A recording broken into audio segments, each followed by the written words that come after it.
그분들의 어떤 펀드 운영 전략이 있었겠지만 어쨌든 이것만 보면 참 주식 투자를 못하는 게 아닌가. 안녕하세요. 미국 주식으로 부자 되기 미주부입니다. 자, 이 캐시우드 누나가 최근에 이틀 사이에 정말 이를 악물고 풀 매수한 종목이 있었는데요. 잠깐 그 얘기를 좀 해보려고 하거든요.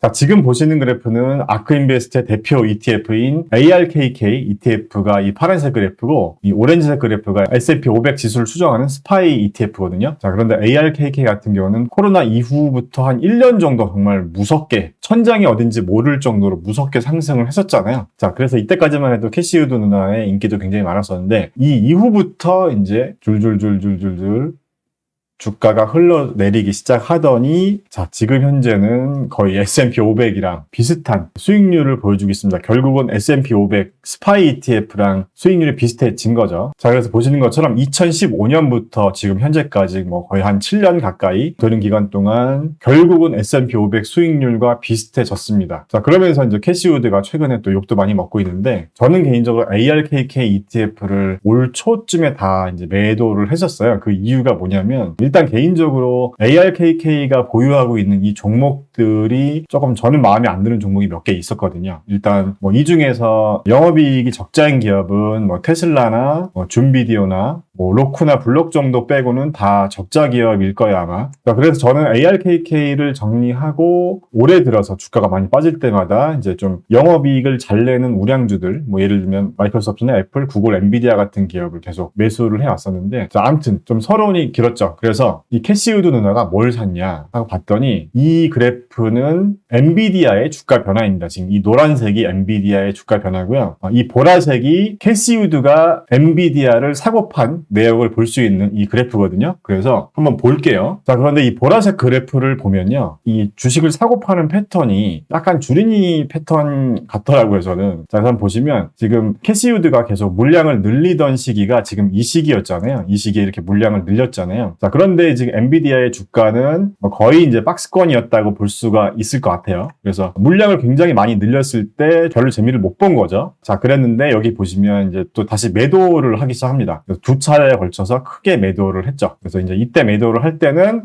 뭐 예를 들어서 우리가 주린이 입장에서 보면, 누가 유망하다고 해서 샀는데 뭐 잘 안 오르고 재미도 없네. 그래서 팔아야겠다. 그리고 이제 판 거죠. 여기서 이만큼까지 물량을 이제 줄였죠. 자, 그러다가 팔고 나니까 주가가 이렇게 이제 다시 올라가기 시작한 거죠. 그래서 이거 괜히 팔았다. 그러고 있다가, 자, 그래서 이렇게 주가가 상승할 때, 자, 지금 따라가는 거는 또 너무 고점에서 사는 것 같다. 이제 이런 생각을 하면서 주가가 좀 조정이 있을 때 또 다시 물량을 많이 늘렸어요. 그러다가 약간의 또 횡보 기간이 있었잖아요. 여기 보시면. 그러면서 괜히 샀나? 그러면서 다시 또 물량을 줄인 거죠. 그래서 물량을 다 이제 비웠어요. 자, 여기 보시면 보유하고 있는 물량을 다 정리를 했다고 볼 수가 있거든요. 그런데 다 정리하자마자 주가가 이렇게 330불까지 찍었었잖아요. 지금 아크인베스트가 매도를 했을 때 당시 주가가 한 200불 정도 그쳤는데, 매도하자마자 333불까지 주가가 이제 폭등을 했었죠. 자, 그러면서 계속 아크인베스트에서는 팔지 말걸, 여기서 팔지 말걸, 그리고 이제 후회를 하고 있다가 다시 주가가 이제 하락을 하니까 이틀 만에 갑자기 이렇게 풀매수를 했더라고요. 자, 그래서 뭐 나름대로 뭐 똑똑하신 분들이 이제 계시니까 뭐 그분들의 어떤 펀드 운영 전략이 있었겠지만, 어쨌든 이것만 보면 참 주식 투자를 못하는 게 아닌가, 저는 그런 생각이 들더라고요. 어쨌든 그래서 여기가 바닥인가 하고 풀매수를 한 거 아닌가, 이를 악물고 풀매수를 한 것 같습니다. 어쨌든. 자, 그래서 5월 26일과 5월 27일 이틀간 엄청나게 많이 매수했는데, 제가 한번 봤더니 5월 26일에는 한 24만 5천 주, 24만 6천 주 정도 매수를 했고, 이날 종가가 178불이었어요. 그리고 그 다음 날인 5월 27일도 봤더니 이제 물량을 한 61만 주까지 늘렸고, 이날 종가가 188불이었거든요. 그래서 어쨌든 26일부터 매수를 했으니까 지금 요때잖아요. 그래서 자, 이날 시가가 160불 정도였으니까 아마도 한 160불에서 180불 사이가 이제 매수 단가가 아닌가, 이렇게 생각을 하고 있고요. 그래서 이 정도 가격대를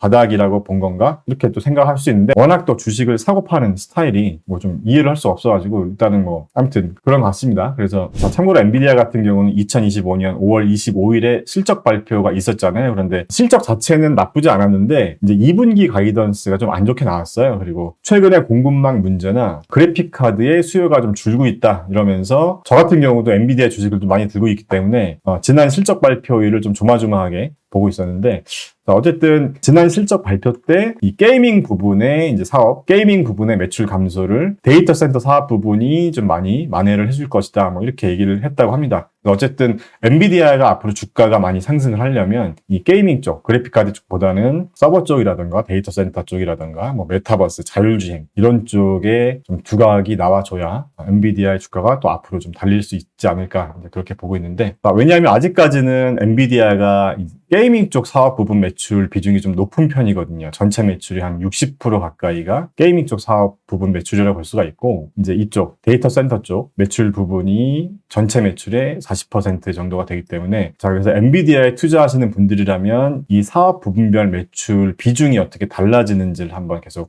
주시해 보는 것도 좋을 것 같습니다. 그래서 뭐 전에도 제가 한번 말씀드렸지만 엔비디아 같은 경우는 뭐 대만이나 중국 쪽 매출 비중이 전체 매출의 50%를 넘어간다는 게 조금 우려가 되긴 하지만 어쨌든 장기적으로 좀 좋은 기업이라고 저도 보고 있거든요. 자, 그래서 제가 얼마 전에도 엔비디아 영상에서 한번 말씀드렸었는데, 제가 보고 있는 엔비디아의 적정 P 멀티플은 한 37 정도로 보고 있었어요. 근데 지금 더 하락해서 31.58 정도가 되는데, 지금 P 멀티플 37배 정도면 주가가 한 223불 정도가 이제 돼야 되는데 과하게 많이 빠졌다, 저는 이렇게 생각을 하고 있었거든요. 근데 자, 그래서 전문가들도 엔비디아의 1년 뒤 목표 주가를 한 271불 정도를 보고 있고, 자, 그리고 최근에 엔비디아에 대한 목표 주가가 좀 낮아졌잖아요. 그래서 보면은 한 225불에서 228불 정도로 좀 낮춰졌어요. 제가 보고 있는 적정 주가랑 좀 비슷한 수준인 것 같습니다. 그래서 저 같은 경우도 계속 엔비디아가 주가가 하락할 때마다 계속 매수를 하긴 했어요. 근데 이제 지금 시장 자체가 굉장히 변동성이 큰 만큼 좀 예민해진 상황이어서 기업의 실적에 조금만 마음에 안 들어도 주가가 너무 과하게 빠지는 그런 경향이 있는 것 같습니다. 그래서 저 같은 경우는 지난주에 저희 미주부 채널 회원님들이나 스터디 클럽에서 같이 공부하는 분들에게도 말씀드렸지만, 마지막으로 제 생각을 좀 짧게 말씀드려보면요, 그러니까 사실 기업의 내재적인 가치는 우리가 뭐 일주일 전이나 일주일 뒤나 또는 한 달 전이나 한 달 뒤나 큰 변화가 없잖아요. 그런데 시장은 어떤 기업에 대해서 짧게는 분기별 또는 길게는 1년 정도의 어떤 기대감을 보고 좀 판단하는 그런 경향이 큰 것 같아요. 그래서 따지고 보면 진짜 별거 아닌 것에도 이 시장은 또 요동치고 막 난리법석을 떨기도 하는 것 같거든요. 그런데 이제 이 회사라는 게, 저도 뭐 사업을 오래 해봤지만 이 회사라는 게 여러 상황에 따라서 뭐 조금 잘 될 수도 있고 좀 안 좋을 수도 있어요, 사실. 그런데 재무적인 투자자는 또 숫자만 보죠. 이번 분기 실적이 왜 이래? 자, 그러면서 장기적인 비전보다는 단기 실적을 또 중요시하게 여기는 경향이 있는데, 자, 그런데 우리 같은 일반 주식 투자자들이 주식으로 큰 돈을 벌기 위해서는 조금 기업에 대해서 좀 거시적인 관점에서 볼 줄 아는 그런